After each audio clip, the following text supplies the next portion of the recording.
Hey, sports fans. Welcome to the Greg Medford Show, part 2 of the Vera Gebran interview. We're going to dive a little bit into some policy. We got a couple days before our primary here in Arizona.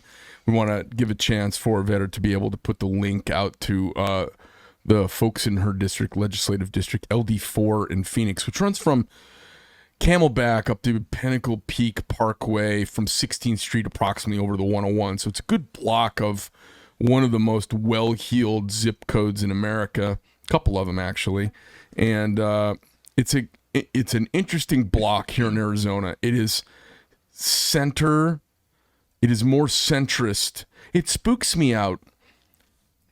Parenthetically, I've noticed when the Porsches start coming into the neighborhood, there is a tendency for everybody to go left. I don't know what's going on, but all of these people driving platinum F-250s and Porsches and Mercedes and Audis and BMWs, and they've arrived, have a tendency to get all centrist or left. It's the weirdest thing.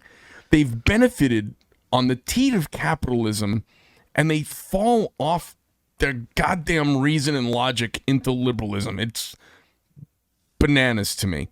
So, Vera, welcome to the show. How are you? I'm very well. It's nice to see you again. Nice to see you too. It's been forever. I wanted to go through and talk some stuff with you.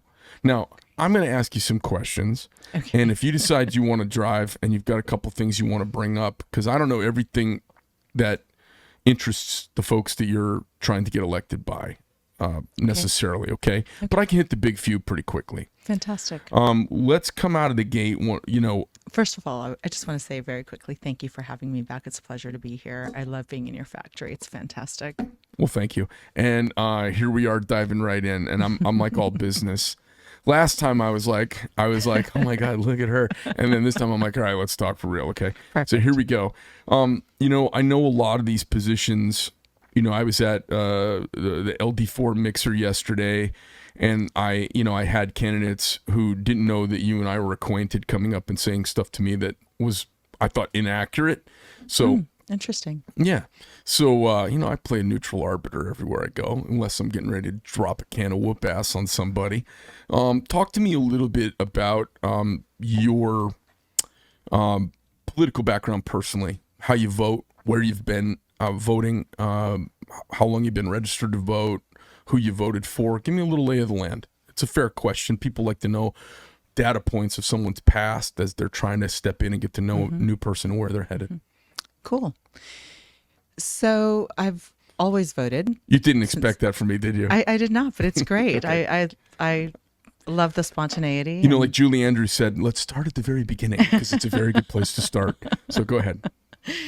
Well, I started voting, at 18. So, but I, at the time, lived in Iowa. I grew up in Iowa after immigrating from Lebanon. I can't believe you're an Iowa girl. Well, I'm a Lebanese Iowa girl, and those are a little bit different than Iowa girls. Lebawa. So, do you remember who you voted for? Was it a presidential election? Yes, and it was Ronald Reagan. Really? Mm-hmm. Oh, fantastic. Yeah, cool, right? Yeah, you and I both had our vote the same year. All right, good for you. You're still welcome. Yeah, we're the same generation. You're still welcome on the show. Okay. Okay, so you voted Republican right out of the gate?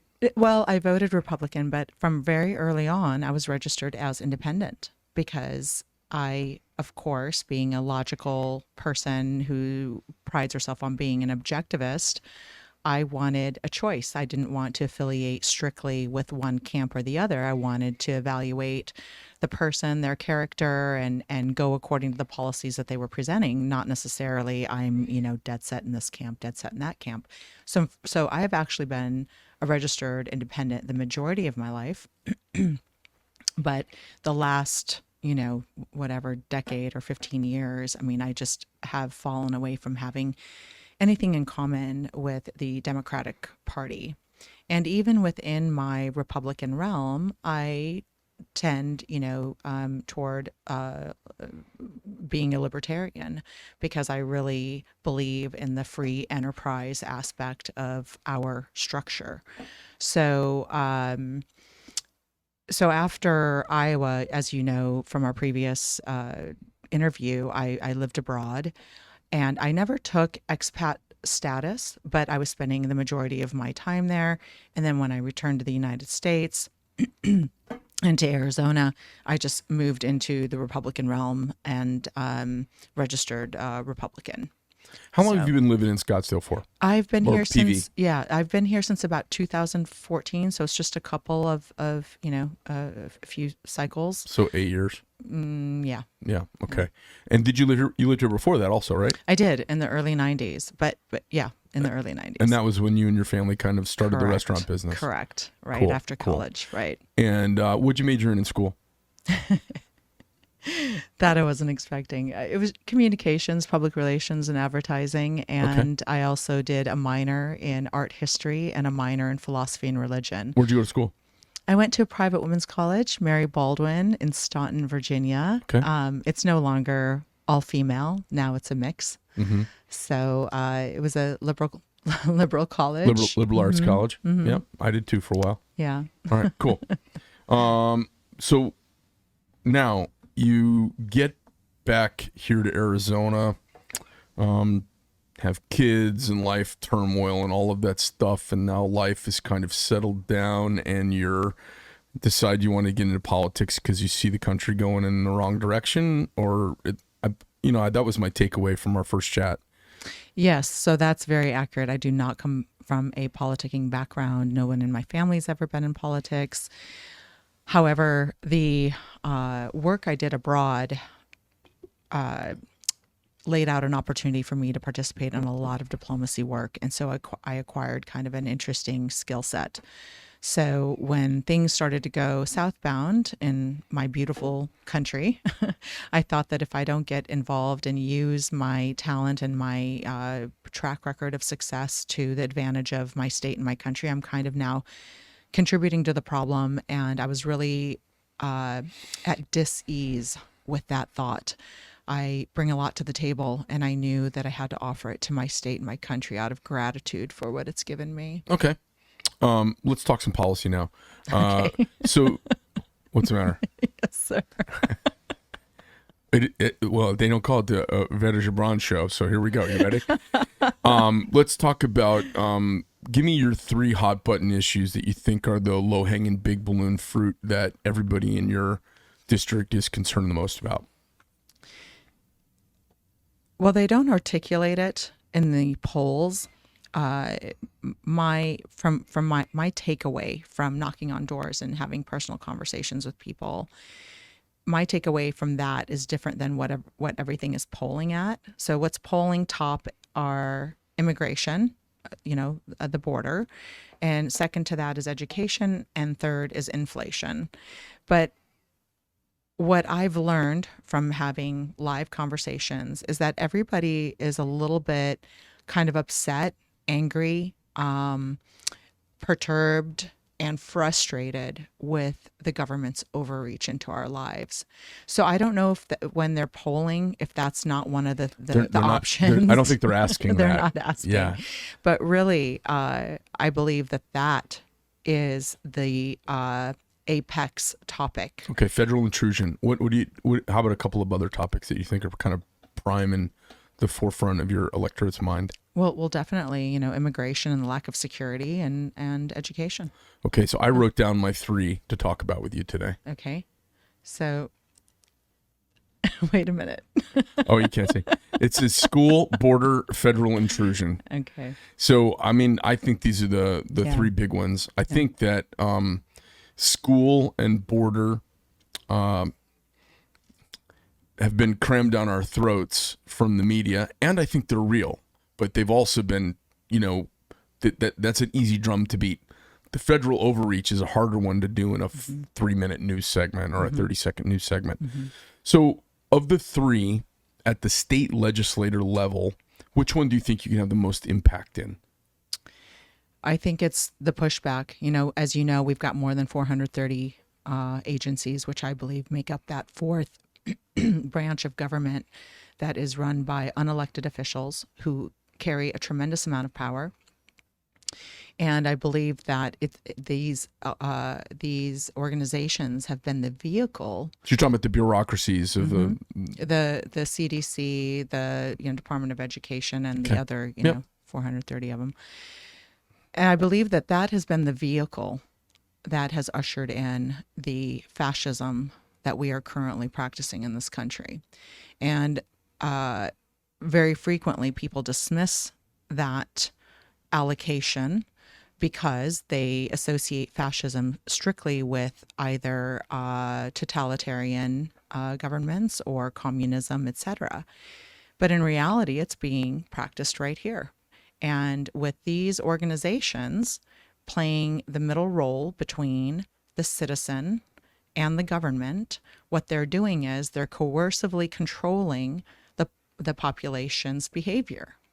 And they're the conduit between government and the people, and that is by definition fascism. The private sector in link with the government. And I don't disagree. I liken it to or liken it to racketeering.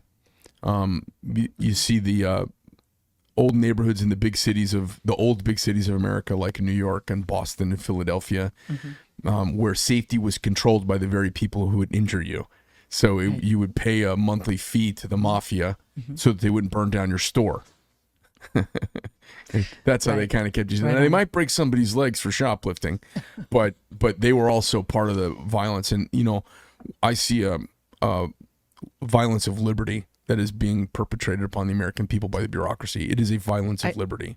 I totally agree with that. And it's also called coercive control. And actually, coercive control in many countries outside of the United States is considered a foremost form of abuse. But just to bring it full circle and to be clear on my thoughts, I'm not of the mindset, particularly because I'll be a freshman legislator. I'm not of the mindset that I'm coming in and I have, a dozen bills that I want to introduce. I did talk about the anti-grooming bill that I want to do because that's close to my heart.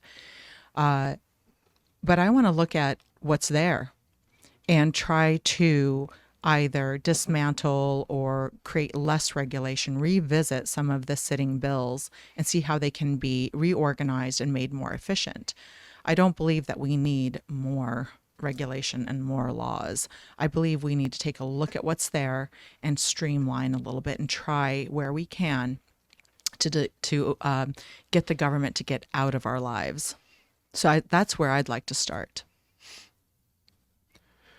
Talk to me about schools and education and kind of where that hits on your platform. What do you want to do from a legislative position? As you've stated and I've stated, it is one of the primary concerns of, I think, the whole nation right now. Absolutely. But certainly this group in your district. Mm-hmm. Talk to me a little bit about what you think what can you affect change as a state legislator in schooling and what's going on in schools.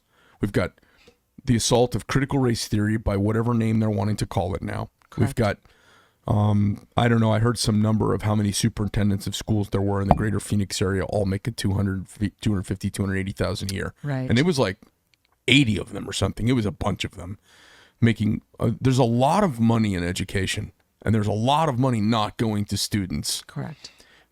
We've got critical race theory, and whenever they say you can't do that, then they come up with some other program, but it's critical race theory by another name. There's some sort of indoctrination that's going on by leftists in our school system to desensitize us all to non-mainstream sexual behavior. Nothing, it is what it is, no judgment against it, but there seems like there is some weird push. This is just me observationally talking from the last few years. I don't understand why the Department of Education and educators nationwide aren't focused on reading, writing, arithmetic, and computer science skills. I wonder why they're obsessed with an LGBTQ agenda that is pushing that into the schools. Because I figure people who are gay are going to figure out the gay and right. they're going to work through it on their own. Right. And I know 50 years ago, even when we were kids, it was way more taboo. It's not taboo at all now to be gay, lesbian, trans, anything. No. So I'm trying to figure out kind of what the agenda is. So I don't know what's going on with them. What can you do as a state legislator? Let's say dive in. The number one concern is we don't want our children being indoctrinated with idealism from the left or the right, quite frankly, right? Correct. What can you do? Have you thought about what you can do as an elected legislator? This is a huge topic for me. So I'm going to just go at it at any time. Feel free to redirect me or I will. I know you're so shy. No prompting needed. Well, I want to at the outset establish the fact that I am a mother of 4 children. And in addition to that, I've inherited my 2 nieces and my nephew who lost their mother to cancer. So I'm the primary decision maker, the mother decision maker for 7 children, ranging between the ages of 8 and 15. So I am literally in the thick of it. And I do like to point out that everything on my platform, all of my perspectives, my opinions are based on me having touched these various situations. I'm not somebody who has gathered her opinions from op-eds or from news cycles. My perspectives have been formed due to my personal firsthand experience, not hearsay. So there are a couple of things. Number one, teachers in America are not given the reverence that they are given in other parts of the world. And there's a lot for us to learn. Though I think America is the absolute greatest country in the world, there is room for improvement always. So in Middle Eastern countries, for example, a teacher or a professor is absolutely on equal footing as an attorney or a physician. And they are revered and they are looked to by the parents as a partner in helping direct and raise the children. And they're paid handsomely. That is not the case.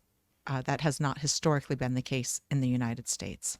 So that is something that needs to be looked at to see what kind of pay and kind of doing a marketing and PR to try to help elevate the reputation of the teachers and bring a little dignity to their post. Don't you think they've earned the low esteem? Well, yes, there have been a lot of, the education system has definitely not behaved, as we've recently learned, not behaved in such a way that maintains its nobility. But that's a part of the restructuring that needs to happen. There's so many things right now, Greg, that are below the dignity of the United States. And let's talk about the restructuring a little bit, because you've obviously thought about this a bunch, especially as a mom who's knee deep in kind of what you see going on. Mm-hmm. Talk to me a little bit about the restructuring that you think. What do you think? I feel like systemically our system is so broken. Mm-hmm. I agree that, I read some studies when I was in college, and I think they were done out of UCLA and out of NYU. And they said that if they tested the IQ, the intelligence quotient of government employees before they went to work for the government, and they tested them 10 years afterwards, and their IQ went down. Really? And there was some science behind the life of groupthink, non-risk, and non-creativity that created a dullness. And it was a measurable, quantifiable thing. Now, government employees everywhere are going to balk at that, but if they're really honest and they see what goes on around them, they'll probably go, it probably makes sense. I mean, I have government employees say this kind of stuff to me all the time. I think the exact same teachers that we have right now in some sort of freer market competitive school environment without a union, I feel like breaking the union and the National Teachers Association is the most important thing. Right. How do we do that at the state level? I mean, clearly we've taken the lead in in the whole world with a privatized reallocation of public funds to follow students and allow the charter. Big win for us, yeah. The charter is a big deal because the charter allows us to basically, we've made an end run on the unions. We can't beat you, we'll leave you. And so what's left is worse and worse. What do we do with what's left? Because there's so many people still left in the public school system. Anybody with any merit jumps and goes to the Great Hearts Academies. Anybody who's really serious about the kids' education makes the jump. They do the research, and these charter schools are everywhere, and they're fantastic. They are very good. And the public schools are awful. I mean, my kids are in public school. It's awful. And I haven't made the jump because it was almost untenable geographically to make the move where we're at, where the schools are, the times when the factory opens, all of that. It was just logistics. Logistically, it was almost untenable. And so I feel like the social fabric of public schools that really do bind the country together in many ways, it's broken. What can we do at the state level to help with the public schools? Because just leaving, it still leaves half the population failing. And there's so much money being thrown at it per student. The amount of money is shocking. Right. The amount of money the teacher gets paid, well, that's up for debate, and we can all have a discussion about that. They ought to go after their union for how many superintendents make over $250,000 a year, quite frankly. But what do we do here? I've been thinking about this a lot as I've been interviewing folks coming through here. What would I do as an Arizona State freshman legislator jumping in, trying to make a difference in the big three, right? Schools, border, and federal intrusion. Because I wrote them down. You said them off the top of your head. What?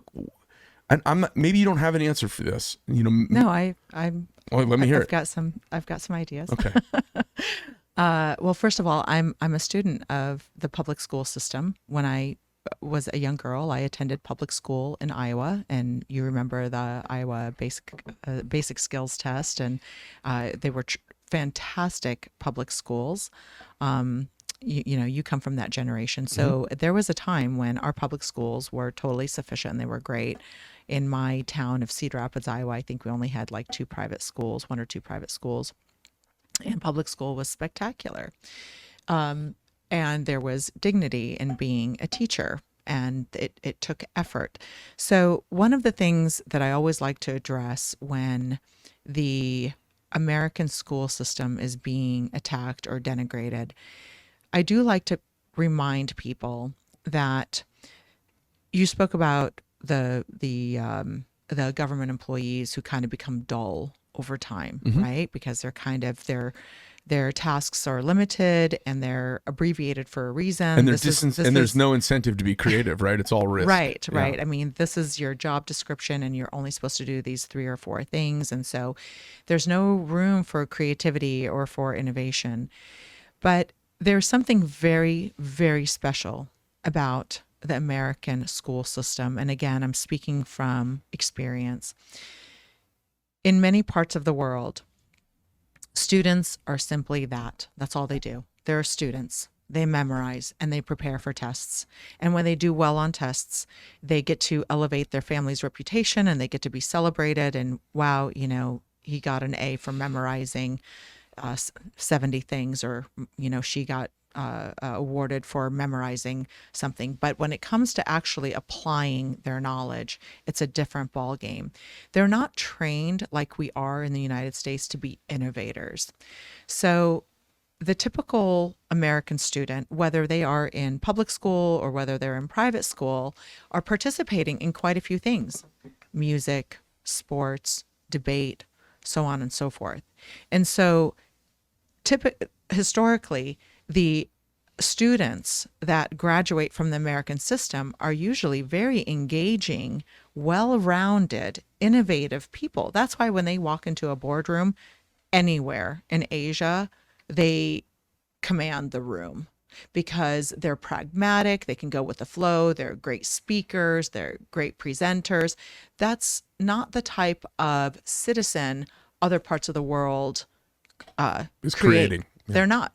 So having said that, there's a real issue here, and we have to bring back the strength of our just basic skills, right? So number one, civics needs to come back. I mean, I'm sure you're aware that they have practically deleted civics from all of our curriculums. Can you push that? Can you, is there something from the legislative? Yes, we Tell me about that. Well, we can say that it's required as part of the curriculum. We can absolutely do that. So you're talking about basically passing some curriculum or course requirements at the state level that have to be taught within the Arizona school system.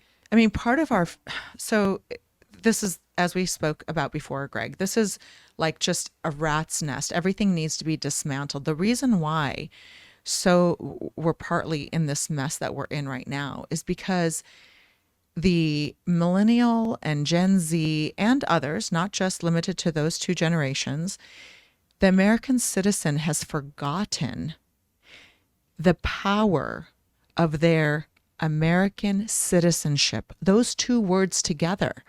People have lost the understanding of the power of the American citizen, where you have a voice, where as a citizen, you have a duty to your community, to your state, to your country, because they're not aware of what they can do anymore. They don't understand their power as an American citizen, so they're just constantly leaving it to other people to fix. And so we need to understand our duty and our power as an American citizen. We need to remember ourselves, okay, with that allegiance. We need to remember ourselves with our country. That is missing right now. When I talk to children from Gen Z, they don't understand the preciousness of being an American citizen. They don't understand what sets them apart from being a French citizen or a German citizen or a UK citizen. They don't get how powerful it is to be an American citizen. That is why people to this day all around the world are still lined up around every consulate trying to get over here, because it means something to be an American citizen and to operate under the Constitution, under the protection and power of the Constitution. Well, I have these discussions with kids all the time, and you know, the kids are all really beat up. They're America is like this Olympic athlete that's had the shit kicked out of it by a bunch of tourists in a bus. They got out and kicked the shit out of an Olympic athlete because America's got black eyes and bloody noses, and it's got scuffs all over it, and it's from the teachers, because the teachers are teaching a revisionist anti-American version of the founding of the country. Yes. They're teaching an anti-American version of the building of the country. They're teaching an anti-American version of capitalism. They're teaching an anti-capitalism. So the kids get out and they've almost got no hope when you talk to them. You know, I talk to kids and I talk about George Washington, and I talk about the American project and what was going on in context in 1775 that made 1776 happen, made 1783 and 1789 possible. Kids are blown away by it because no one's telling our great American story. Yeah.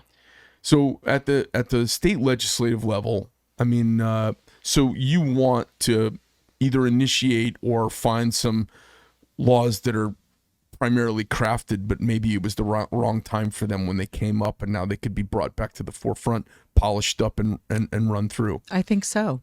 And the civics needs to come back as a part of just that foundational part of rebuilding, of untangling that nest, and for our citizens to remember themselves with this great Constitution. That's basic. There's a lot of other things that I do want to bring into education that I believe will prepare our students to be on the world stage. Are these in the form of legislative initiatives to require instruction? Is that kind of what you're thinking? Yes, okay. I am. All right, give me a couple. So one of the things is I want to introduce 21st century learning. When you and I were in school, we didn't need to know how to film and edit. I mean, you went to film school for that if you were going to be a movie maker. But now with social media being what it is, and with marketing and, you know, of course, the internet and all of that, every school should have a green screen room. And filming, editing, presentation, PR, marketing, all of that needs to be taught, because those are now basic tools, just like math is and just like reading is. So in order to be productive on the world stage, I think you need to have that skill set. We also need financial literacy. Whether we like it or not, crypto is coming, you know, the world of crypto is coming into our lives. So we need to have financial literacy. We need to bring back and make solid all of the basics, of course, you know, math, history, accurate history, English, science, all the basics, rev those up. And then on top of that, I think we need to re-examine our adherence to this idea that everybody has to go to college. That's ridiculous. Not everybody is cut out for college. You don't need to go to college to do like graphic design. When you and I were in school, we had shop, right? And we had shop. We had woodworking, mechanics, you know, you could do electrician, all that stuff. Those should be reintroduced in junior and senior year, so that when you graduate high school, you have the option of being a productive, well-earning citizen rather than going to college and then spending the next 4 to 5 years accruing debt and kind of killing yourself working two jobs to pay for it all. So there needs to be kind of a restructuring with how we prioritize our curriculums. Okay. And I definitely want to hit the anti-grooming thing, because the things that are, that the teachers are imparting a little bit too much personal information about their lifestyles and their life choices. I mean, school has to be a place where kids can go and learn and explore the basics of becoming innovative thinkers, being creative thinkers.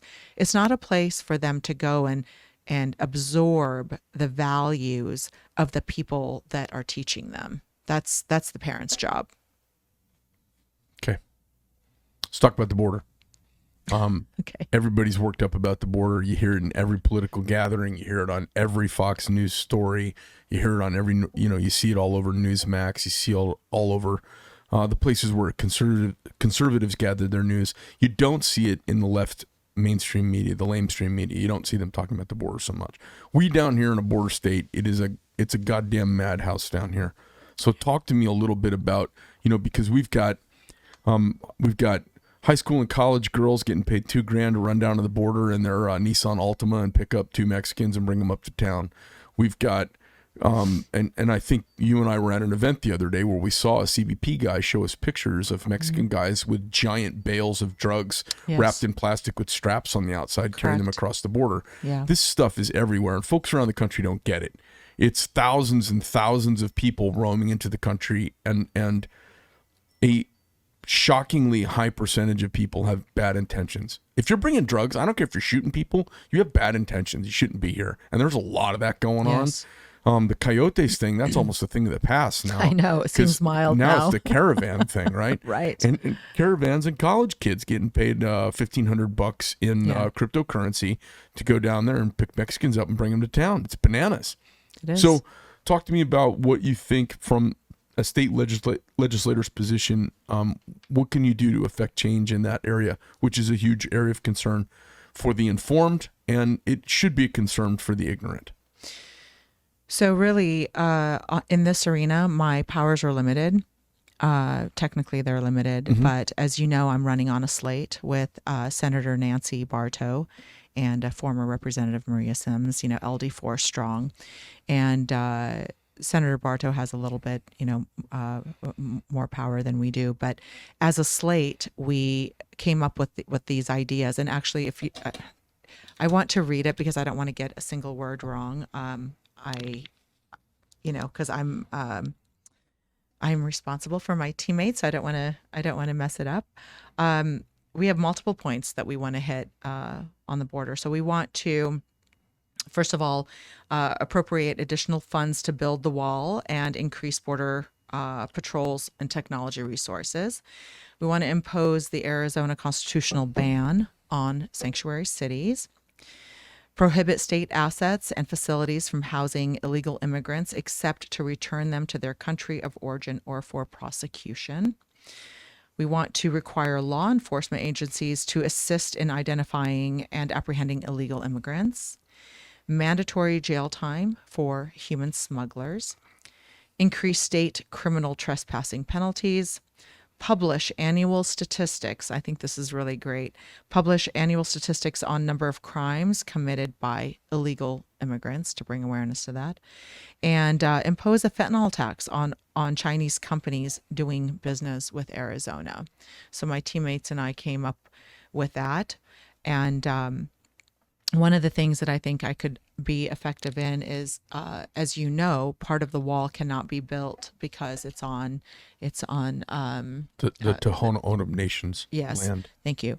However, we need to renegotiate. We need to outbid the cartels in our negotiation, right? I mean, we have to get them to agree to allow us to build the wall in those pockets that are vulnerable. So how do we do that? There's a couple things that we can do. Like I said, we need to outbid the cartels. We could do that by offering the leaders a better future for their children, whether it be schooling or otherwise. And if we can't do that, we need to start penalizing them. We need to take away all of their tax benefits.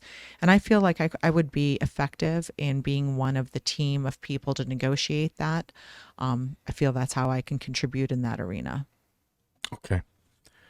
How would you feel about the governor sending in the Arizona National Guard to block off the casino so they can't launder money?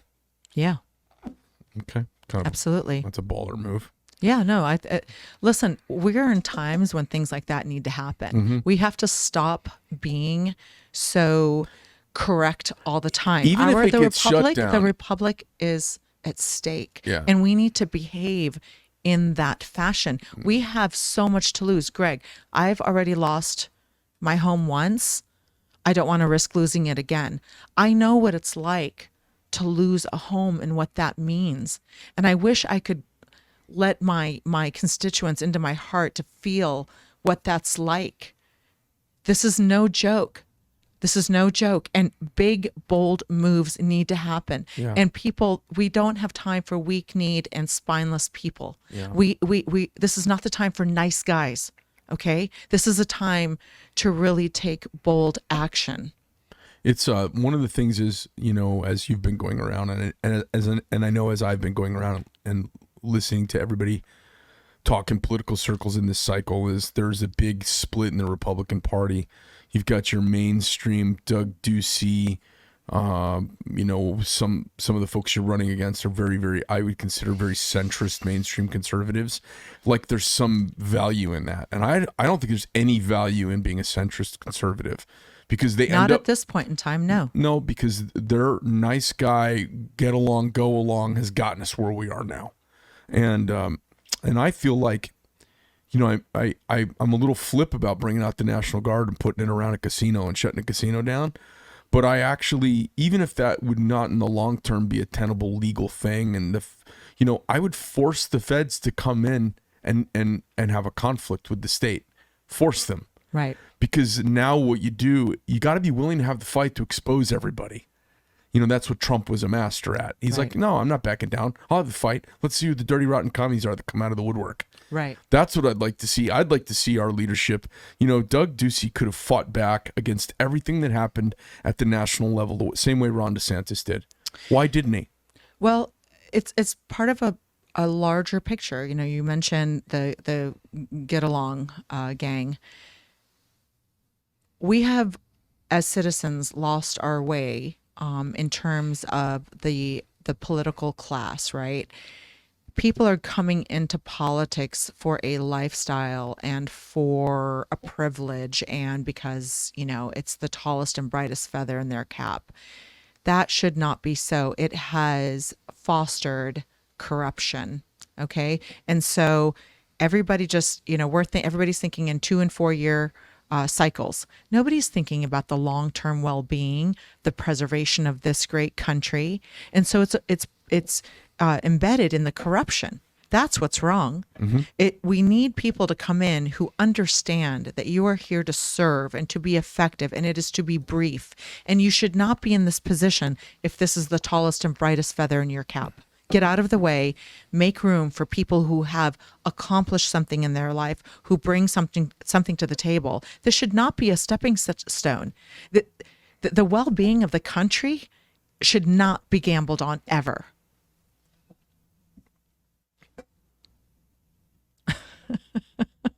Federal intrusion. Sorry, I got a little. I take this so seriously. I've already lived the outcome. I cannot convey to you what I've seen. I can't. It's hard. Well, those of us who've been sent around the world for our country put some skin in the game, and we all take it really seriously, which is why we sit back and we don't take kindly to the rules of polite society. It's one of the reasons I'm just kind of an irreverent pain in the ass for everybody. Because I'm not going to be a good boy, nice boy, and sit here and watch this go on. Well, I'm a very polite person. You know I know that. you are. I know you are. And part of it, Greg, is bringing back civility and manners to this whole process because it's lacking that. There is so much undignified and dirty behavior that takes place every day, and it's unnecessary because no one is that they're not, I don't want to say no one, many people are not focused on the prize, which is the United States of America. They're thinking for themselves and for their advancement, and it's a little bit Well, it's a little bit frustrating. I commend you to bring some polish to it, but the problem is it's like it's making a silk purse out of a sow's ear because they're stealing and robbing from the you from can the bring populace. polish without you can bring polish and still be powerful. Well, I want you to do that. I just look at, I see what's going on. You know, like I'm 1 degree away. I'm one fake election away from like real hostility because We all are. while we're nice, they are basically stealing everything. And they're not, I don't mean that figuratively. I mean it literally. They're literally behind closed doors trading our democracy. Yes. They're trading it for money. They're Yes. trading our capitalism. They're trading our intellectual property. At some level, somebody has approved the Chinese making copies of my products, and they're okay with it. That's a sin. And our you know the worst part? Our citizens are so myopic and so uneducated about American greatness, they think it's okay for our ideas to be stolen. And when I point it out, citizens yell at me and say, "Oh, you're afraid of competition." I go, "I'm not afraid of competing. Why should I compete against people making my products against me? That's crazy." But they just don't get it. I mean, it's a large swath of the population. Well, I've seen, when you're saying trading our country, so not to, beat a dead horse, but I am new to this. And what I have seen, what I have been exposed to over the course of the last 6 months has been astounding to me. And what's astounding is not, of course, we all know that there is corruption, but what's astounding to me is how cheap it all is. How cheap it is, Greg. These special interest groups, they think that they can donate like $500 to your campaign or $1,000 to your campaign, and now they own you. Are you kidding me? Are you kidding me? Is our republic that undervalued? I mean, it makes me sick. And I've been seeing it, right and left, whether it's the lobbyists or the special interests or whatever. They think they can have a coffee with you and write you a small. It's like, really, you want me to sell my dignity for $500? You're new to this, and they're coming at you unabashed. They're not ashamed about it, right? No, not at all. That means it's working for them a lot of the time. That's the sad part. I don't even cash those checks. I just laugh. But that's the sad part. They're not taking a gamble on you. They've got probably have a track record to go, hey, $500 gets us this much loyalty. Honestly, it's heartbreaking how cheap it is. Right. And how many of the people involved in decision making, they're sitting in decision making seats, how inexpensively they will sell out. It's sad. I have railed on what's happened with China and the rise of the Chinese machine over the last 15 years. I've railed about it ad nauseum online. And the thing people always come at me for is they say, "Oh, you're being a racist," and really, and they're like, "Why are you so angry?" And I'm like, I'm not even angry at China. China came in and bought it. Yep. They bought it. We allowed it. Yeah, you know who sold it off? Our cheap politicians. Yes. They sold us off. Yes. I'm not mad at it. You know what? If you don't have to have a war and all you have to do is come in and buy off the stuff, why wouldn't you?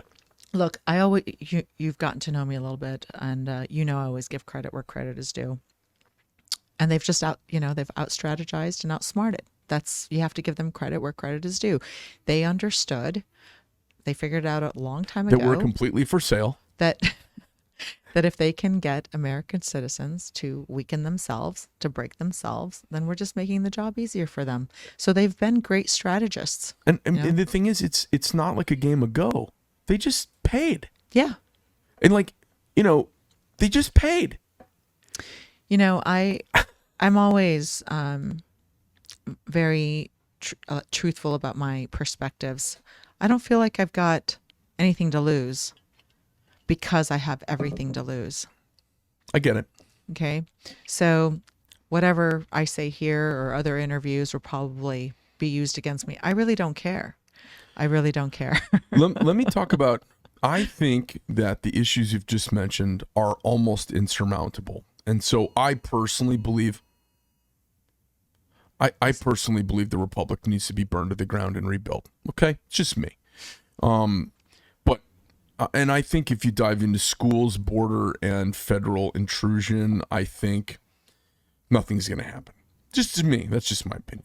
We'll be able to make zero progress because these are the same 3 complaints for the last 20 years. Let's talk about 2 things that I think you can swing the needle on a bunch. You just don't like my setup here. It's too confining for you, isn't it? Long. You got the long legs plus the 12-inch heels. No, these are like, no, they're not. They're not So, 12 inch. I was no, exaggerating. They're like 5. They're 5-inch Or heels. 6, I don't know. So, do you want to take off one of your shoes so we can show everybody? I mean, we should show everyone your shoe. I would like to show off your shoe. Are you crazy? Yes. So let's go talk about 2 things that are coming, and they're coming fast. And if you get reelected, or if you get elected, I'm sorry, as you get sworn in. Greg, where's the love? What are you talking about? You mean when I get elected? Is that what you meant to say? That's what I meant. That's what I meant. I have everybody through here, I so I got have your to be back. I have to be a neutral arbiter when we're talking. When the next session of the Arizona State Legislature convenes, there are going to be 2 big issues that are absolutely going to hit them in the forehead. And they're coming really fast, and they're big hot button issues. And I feel like most legislators are not prepared to talk about them. So I just want a general conversation about it. The Second Amendment and abortion, they're coming because the abortion debate, thank goodness the Supreme Court has decided to realize the intentions of the Founding Fathers, and things that are not enumerated into the power of the federal government go back to the states. They've made this ruling, and I don't consider it a win or a loss for abortion. I consider it a win for America. Mm-hmm. It's a win, and I'm keeping myself out of the technical abortion fight, because we're going to have that here in Arizona. We're getting ready to have a fight because Brnovich has decided that we're going to go with the 1905 or 1907 territorial no abortion law. Mm-hmm. Okay, well, that's probably not going to fly in a modern southwestern state that's got a lot of California and Texas sentiment. Mm-hmm. I don't know about that. that flew when there was that was pre-women's suffrage when that bill was passed. Mm-hmm. So we've got 2 big things coming up. All right, the discussion about abortion and discussion about the Second Amendment. Mm-hmm. These are 2 huge issues for Arizonans. Talk to me a little bit about have you developed your own nuance that you're comfortable talking about abortion? Well, at the outset, I would like to just state that very many citizens don't understand that pro-life will still permit abortion for rape victims and incest victims. Mm-hmm. So that's very frequently overlooked. It's going to have to come back, to the state. That's what's going to happen. And the representatives will have to accurately represent their constituents.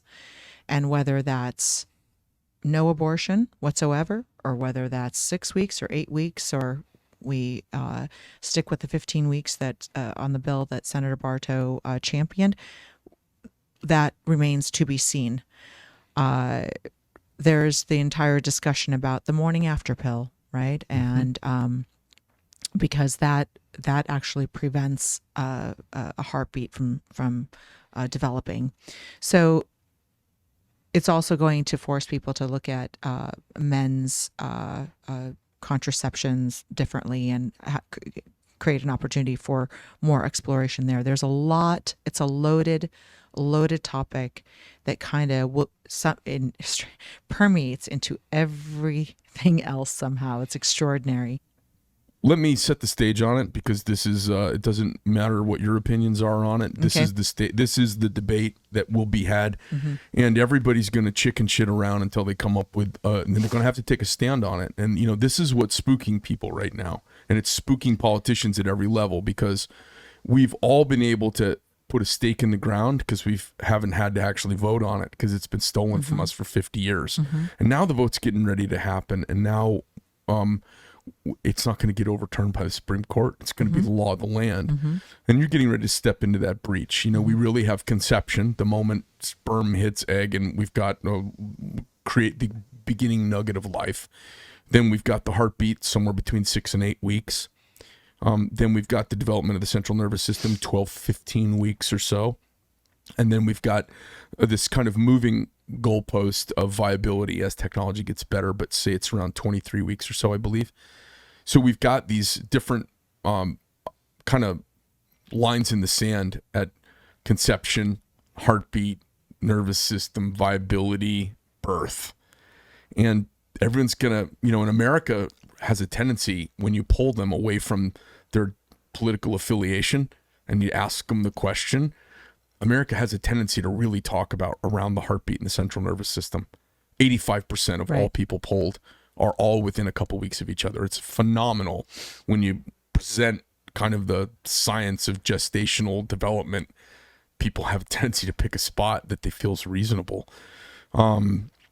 And that's going to be the paradigm all the politicians are dancing around. They're going to be dancing around the fact that so many people agree on a really narrow area. It's quite surprising. And we've all had these very polarizing opinions for so long. Conception, or all the way to the end. So it's fascinating, and I look forward to hearing what you guys come up with on this.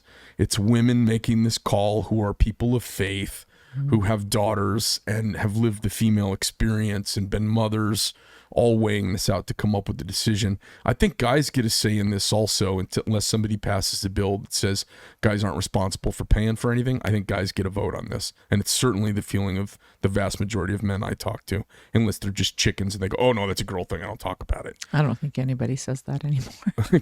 I still hear guys say that. Do you? Oh yeah, absolutely. Okay. So I'm curious to see what everybody comes up with, and I'll be curious to see what Jen, and I'd love to at some point, if you're seated in the House, we get you back to talk about kind of what you guys have come up with, because I'd like to hear how the discussion evolves, because everybody in the legislature is kind of scratching their head what to do right now, because it's been easy to be extreme while we haven't had to make the vote. You know what I'm saying? Yes. The Republicans passed, I don't know, it was 8 or 10 Obamacare abolition bills, and the minute they had the majority, they couldn't pass one. They were lying. And conservatives have been lying about this issue. They were saying what they're supposed to say. That's right. And conservatives are lying about this issue right now, and we're going to get called out for it. It'll be curious to see where the answer falls. I have a funny feeling it's going to fall right where the populace wants it. We'll see. We'll see. Let's go on to the Second Amendment stuff. Look, last time I was here, I told you about my village taking up arms to push against an extremist agenda that was infiltrating our village. Like literally the citizens of the village took up arms. That wasn't that long ago. That was 1981. Right. All right. Right. So my perspective on the Second Amendment is that you can't give, it's not an inch, you can't give a millimeter, nothing. We have to be able to hang on to all of our guns, all of them, whatever kind we want at all times. We cannot give up that power. We cannot. We will disintegrate in a matter of no time. Do you own any firearms? I do. What do you have?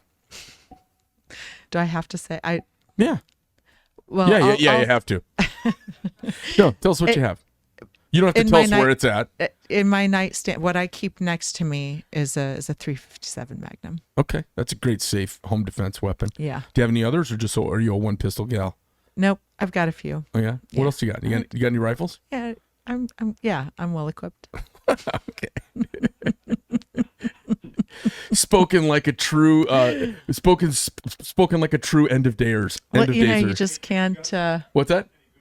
Do you have any Gucci guns? You guys are terrible. Yeah, we are. We're gonna get to your shoes in a minute. So let's talk just for a moment about. Let's do a lightning round with you. I'd like to ask you some up or down on a bunch of issues. Okay. Are we doing this and this? Oh no, you could just tell me. Like not a lot of nuance, just real quick. And if you feel like I don't want to answer that without some nuance, give me a couple moments if it's needed. How would you feel if the Arizona legislature puts together a bill to pass a law in the state of Arizona that forbids any state law enforcement, whether that be county, municipal, or Arizona State Police, it forbids them from enforcing federal anti-gun legislation. Would you be in support of that bill that forbids them from? No one should ever have the power to confiscate our weapons ever under any circumstance at any point in time. We cannot have that. Because you know the bill's coming. You're going to have to, I mean, that's the one they're going to ask you to sign. I will go to the mat for that. Okay. So just to be clear, you're in support of an Arizona law that stops the federal government from taking firearms. 100%. Okay. And that's a big, big, big one. That we cannot, that is one of those things that's like a major deal. I mean, everything will fall immediately after that. What if the Arizona State Legislature puts a bill forward that says that public school teachers can no longer belong to national unions? Awesome. Would you sign that bill? Mm-hmm. Would you sponsor that bill?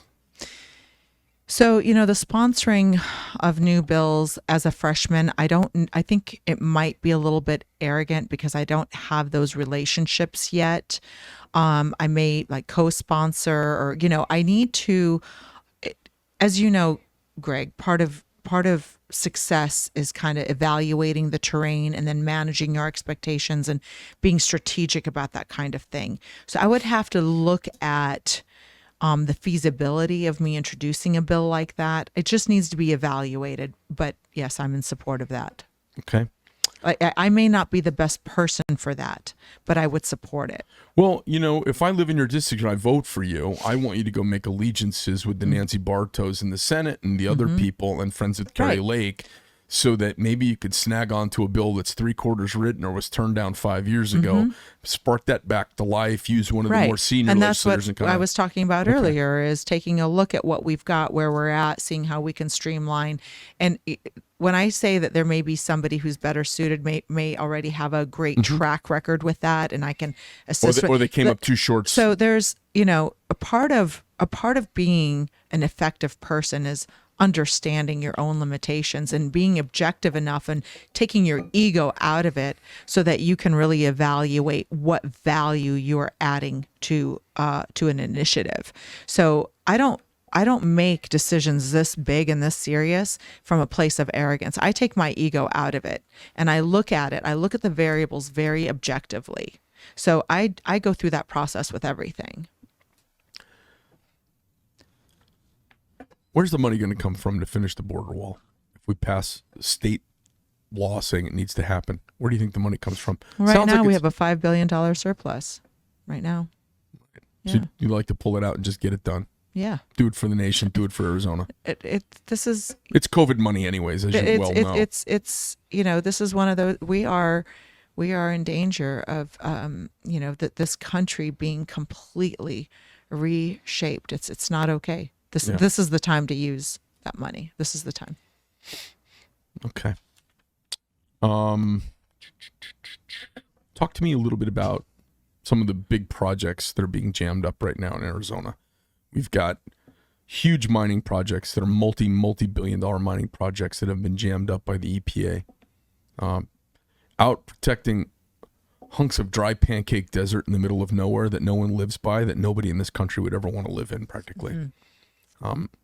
Talk to me about your thoughts on some of these major projects, especially in light of the outsourcing that's happened for precious metals that are used in aerospace, semiconductor technology, and kind of a lot of the componentry that goes into missiles and rockets, super high level aerospace. I'm not talking about general aviation.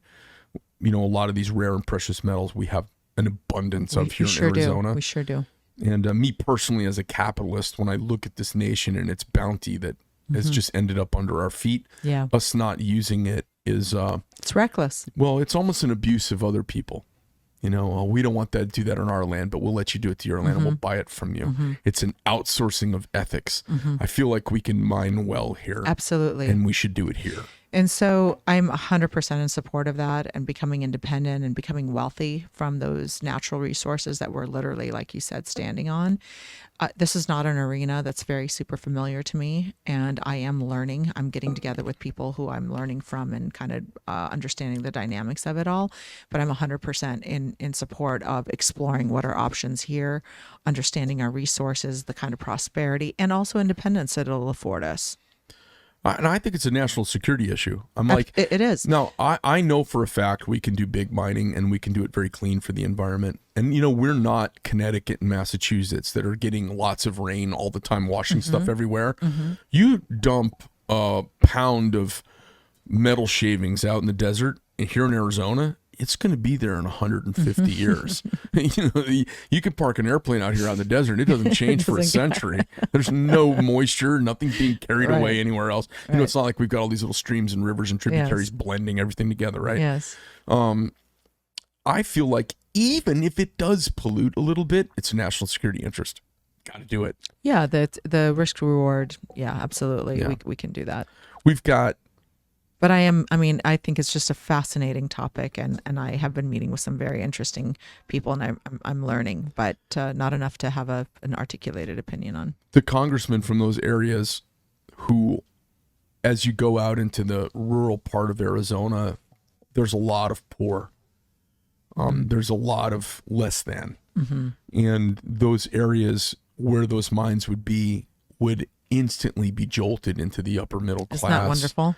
And, talk about a mine that would improve the lives of 12,000 people in a town. And all of a sudden the town would be paved and have new stores, and it just brings places to life. Yes. And we've stopped doing all that. We think we can do nothing and on a computer and be information technology people and build new bridges and roads with that. And you really can't. No.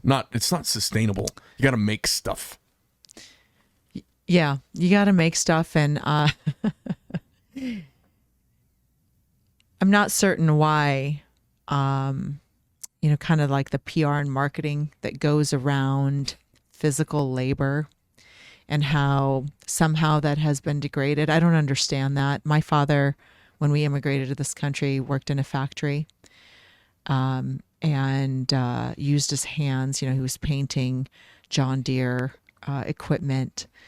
And just that spirit of labor and the dignity that comes with that kind of labor. My father always taught me that it doesn't matter what kind of fit. There is nothing undignified about participating in physical labor. It's only undignified if you're doing something illegal, running drugs or whatever, that kind of behavior. I don't know why we have shifted away from making this a very noble and respectable way to earn a living. I don't get it. I think it's because we moved to the cities. In the preceding centuries of our nation, we were very rural and kids were fixing tractors and farm. We were working out agrarian and people had lots of kids to help out. And we moved to the cities and we lost our contact. Young people don't know how to fix things anymore. They don't. Middle-aged, guys my age don't know how to fix stuff anymore. It I know. astounds I'm me. always so impressed when I meet somebody that can fix something, because that doesn't happen anymore. Because that was the rugged self-reliance of the pioneer and the farmer and the builder of the nation. Those are that rugged reliance, because you were in the middle of nowhere and there was nobody else to turn to. That's right. We've lost touch with our roots in a lot of ways. Yeah. And then I know that survivalist instinct in us all has kind of been depleted, sadly. But, again, it's a part of that rat's nest that we have to untangle. Awesome. Well, is there anything else you'd like to chat about before we bounce off today? So a pre-primary chat over policy and thoughts from you. I see there's still, how long have you been in this race now? Since middle of January. A lot of my competitors started last September or so. Because of the redistricting, I didn't know which district I was going to fall into, so I had to wait. So you're 6 months in, and I see, and we've had some big political shifts on the landscape at the federal level because of the Roe v. Wade overturning. It's interesting to watch everybody's opinions on these things gel. The next couple of years for me, just as a kind of a political hobby observer chatter about her guy. I'm excited to see people actually have to think through abortion, and I'm excited to see what challenges happen with the EPA, because I feel like the EPA is one of the most evil forces in the nation that has hampered us at every level. The EPA and the Department of Education, they have such nice names. You could almost name them like the Organization of Saving Babies' Health, and they end up killing everybody. They've got these really benign it's very names. Orwellian. I know. Yeah, It's and always they're dirty, the PR, rotten, evil it's, groups. It's just all so surreal. What I'm hoping is going to happen is, right now more than ever, we have non-politicians and mothers stepping up to the plate. Yeah. And like I said, we have nothing to lose because we have everything to lose. And I'm hoping that we are not, or I know I'm not going to be, but I hope that corruption kind of stays at bay and people maintain their strength and maintain their principles, and good things, good decisions, and good actions will be taken. It has to happen. It has to happen. There's too much at stake. People are going to watch this and go, "Hey, Vera, who should I vote for?" You want to run through? You want to do a "who do you vote for" thing, or do you want to not do that? I find it really fun. We can try it. All right. I'll roll the dice on All it right. with you. So here's what we do. Let's rip it, okay? And it's going to be great, because if your constituents run across a link to the video, they can go in and see kind of who you're thinking about that you jive with. I feel a lot of times knowing who other people support lets you kind of know where they're at if you haven't had time to get your needle on their record. So governor, who's your pick for governor? Carrie Lake. By a big margin, sorta, a lot, strongly. No, that's it. Okay. Yeah, Like there is it. no other person. Not at this point in time. You have to remember that I'm really of the opinion that this is an unprecedented time. I know that they're always unprecedented times, but right now we know the consequence of the enemy having infiltrated. We weren't as aware of it before. Yeah. And now we are now at that point Who's of the no enemy? return. Who's the enemy? The globalists, the Chinese. Okay. Yeah. Attorney General. Abe. I love Abe. I was a little on the fence about him until I heard him speak at the Trump rally, and I was like, "Oh my God, that's the next governor after Kerry." Let's move on to Secretary. Abe. What I love about Abe is he, again, he comes from my part of the world. He understands what's at stake, and he's not afraid. My heart is with people who are not afraid. I'm sick of the pansies. I don't have time for the pansies. You know what's funny? And I don't have a tolerance, by the way, for the pansies. I have no room for them in my life, and I don't want them dictating my children's future. You know what's funny is, if you look back in American history, how many times immigrants have saved it. Is that right? It is immigrants who do the saving. It is immigrants who built the railroad and connected us into being a real nation. Yes. It's immigrants who built the bridges and the skyscrapers. It was my Greek grandfather and the trucking. Yes. And it was immigrants doing these jobs that third and fourth generation Americans become too good for. It was immigrants who built the country, and the immigrants still make the country turn. The original Gebrans arrived in the late 1800s, and in all of our restaurants, all the U.S. Egg restaurants, we've got pictures of my great uncles, and we have grocery stores and butcher shops, and throughout the Great Depression, when they were actually during that time, they hadn't yet integrated into society. They weren't very accepted. They were very deeply discriminated against. During the Depression, the Gebrans would allow people to run tabs and would pay when they could. And they were very, community oriented, because that's just part of our culture. That's how we roll. And through that process, they were welcomed into and accepted into the communities. So yes, the immigrants that make the change. Immigrants save the country. They really do. And from your mouth to God's ears. Yeah, for sure. And legally. And yes, and came here legally and were processed into the country properly. Yes, this is all under the premise that legal. And they didn't come with their handout. They came with they didn't come with their handout to catch something, they came with their hand out to hand them a tool. Oh, You know, that's well put. our immigrants did come with a handout, and it was half clenched to a fist for a hammer in it, or a welding thing, or a rivet squeezer, or a ladder, or a torch, or a wagon. Well, people came here for an opportunity to work. They came here for the opportunity. I mean, a lot of other countries don't even offer you the opportunity Right.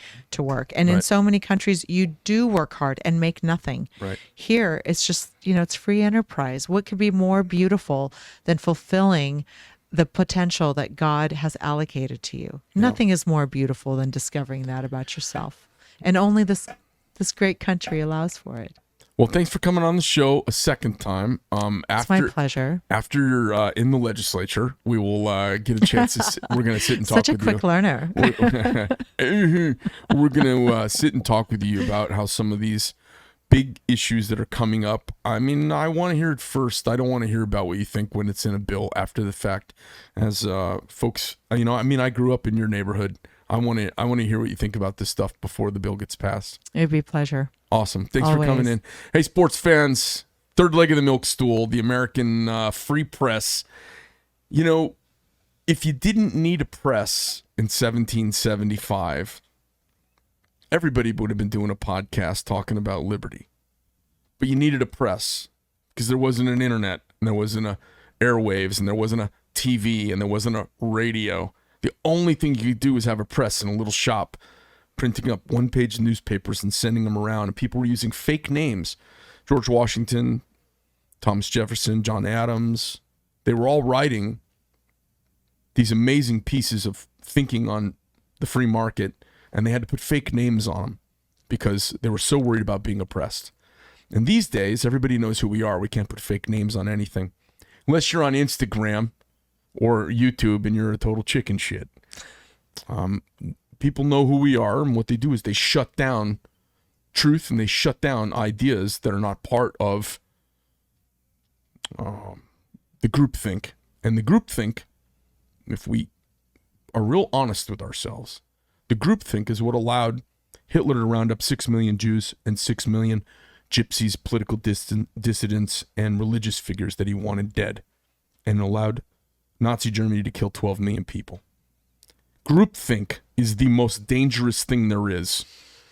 We have to look to the people with aberrant or objecting or out of mainstream voices, and we have to listen to them and see if there's something there. We can't just turn them off. Somebody in 1939, 1936 should have said something and might have been able to stop 12 million people from being slaughtered.